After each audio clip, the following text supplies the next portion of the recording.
continue to read in 1 Kings chapter 14 in the King James Version. At that time, Abijah, the son of Jeroboam, fell sick. And Jeroboam said to his wife, "Arise, I pray thee, disguise thyself, that thou be not known to be the wife of Jeroboam, and get thee to Shiloh.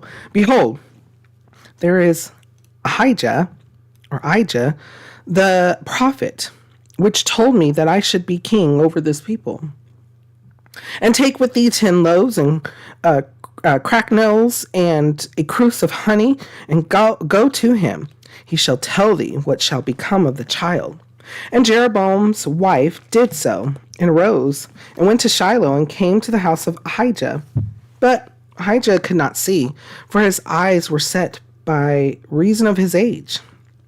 And the Lord said unto Ahijah, "Behold, the wife of Jeroboam cometh to ask a thing of thee for her son, for he is sick. Thus and thus shalt thou say unto her, for it shall be, when she cometh in, that she shall feign herself to be another woman." And it was so, when Ahijah heard the sound of her feet as she came in at the door, that he said, "Come in, thou wife of Jeroboam. Why feignest thou thyself to be another? For I am sent to thee with heavy tidings. Go tell Jeroboam, thus saith the Lord God of Israel, for as much as I exalted thee from among the people and made thee prince over my people Israel, and rent the kingdom away from the house of David and gave it thee, and yet thou hast not been as my servant David, who kept my commandments, and who followed me with all his heart, to do that only which was right in mine eyes, but hast done evil above all that were before thee. For thou hast gone and made thee other gods and molten images to provoke me to anger, and hast cast me behind thy back. Therefore, behold, I will bring evil upon the house of Jeroboam, and will cut off from Jeroboam him that urinateth against the wall, and him that is shut up and left in Israel, and will take away the remnant of the house of Jeroboam, as a man taketh away dung, till it be all gone. I'm not quite sure about that P word. Again, it's YouTube. So if you may have saw the P word, let's continue. Him that dieth of Jeroboam in the city shall the dogs eat, and him that dieth in the fields shall the fowls of the air eat, for the Lord hath spoken it. Arise, thou therefore, get thee to thine own house, and when thy feet enter into the city, the child shall die. And all Israel shall mourn for him, and bury him, for he only of Jeroboam shall come to the grave, because in him there is found some good thing toward the Lord God of Israel in the house of Jeroboam. Moreover, the Lord shall arise him up a king over Israel, who shall cut off the house of Jeroboam that day, but what even now? For the Lord shall smite Israel as a reed is shaken in the water, and he shall root up Israel out of this good land which he gave to their fathers, and shall scatter them beyond the river, because they have made their groves, provoking the Lord to anger. And he shall give Israel up because of the sins of Jeroboam, who did sin, and who made Israel to sin. And Jeroboam's wife arose and departed, and came to Tirzah. And when she came to the threshold of the door, the child died. And they buried him, and all Israel mourned for him, according to the word of the Lord, which he spake by the hand of his servant Ahijah the prophet.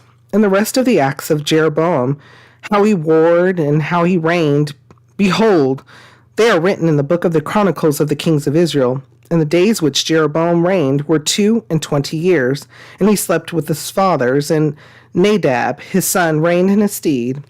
And Rehoboam the son of Solomon reigned in Judah. Rehoboam was 41 years old when he began to reign, and he reigned 17 years in Jerusalem, the city which the Lord did choose out of all the tribes of Israel to put his name there. And his mother's name was Naamah an Ammonitess. And Judah did evil in the sight of the Lord, and they provoked him to jealousy with their sins, which they had committed above all that their fathers had done. For they also built them high places and images and groves on every high hill and under every green tree. And there were also Sodomites in the land, and they did according to all the abominations of the nations which the Lord cast out before the children of Israel. And it came to pass in the 5th year of King Rehoboam that Shishak, king of Egypt, came up against Jerusalem. And he took away the treasures of the house of the Lord, and the treasures of the king's house. He even took away all, and he took away all the shields of gold which Solomon had made. And King Rehoboam made in their stead brazen shields, and committed them unto the hands of the chief of the guard, which kept the door of the king's house. And it was so, when the king went into the house of the Lord, that the guard bare them, and brought them back into the guard chamber. Now the rest of the acts of Rehoboam, and all that he did, are they not written in the book of the Chronicles of the kings of Judah?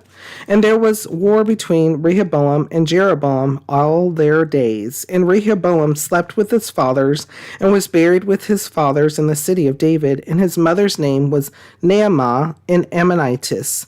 And Abijam, his son, reigned in his stead. Okay, so again, sermon upon sermon here. Oh boy, there was a lot here. But listen to this. So what was going on was Jeroboam was having things happen to him. And he also understood a lot of things that he did was not correct.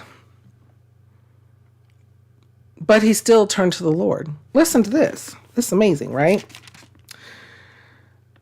Verse 2. And Jeroboam said to his wife, Arise, I pray thee, and disguise thyself, that thou be not known to be thy wife of Jeroboam, and get thee to Shiloh. Behold, there is Ahijah the prophet, which told me that I should be king over this people. So now he's seeking the Lord because his child is sick.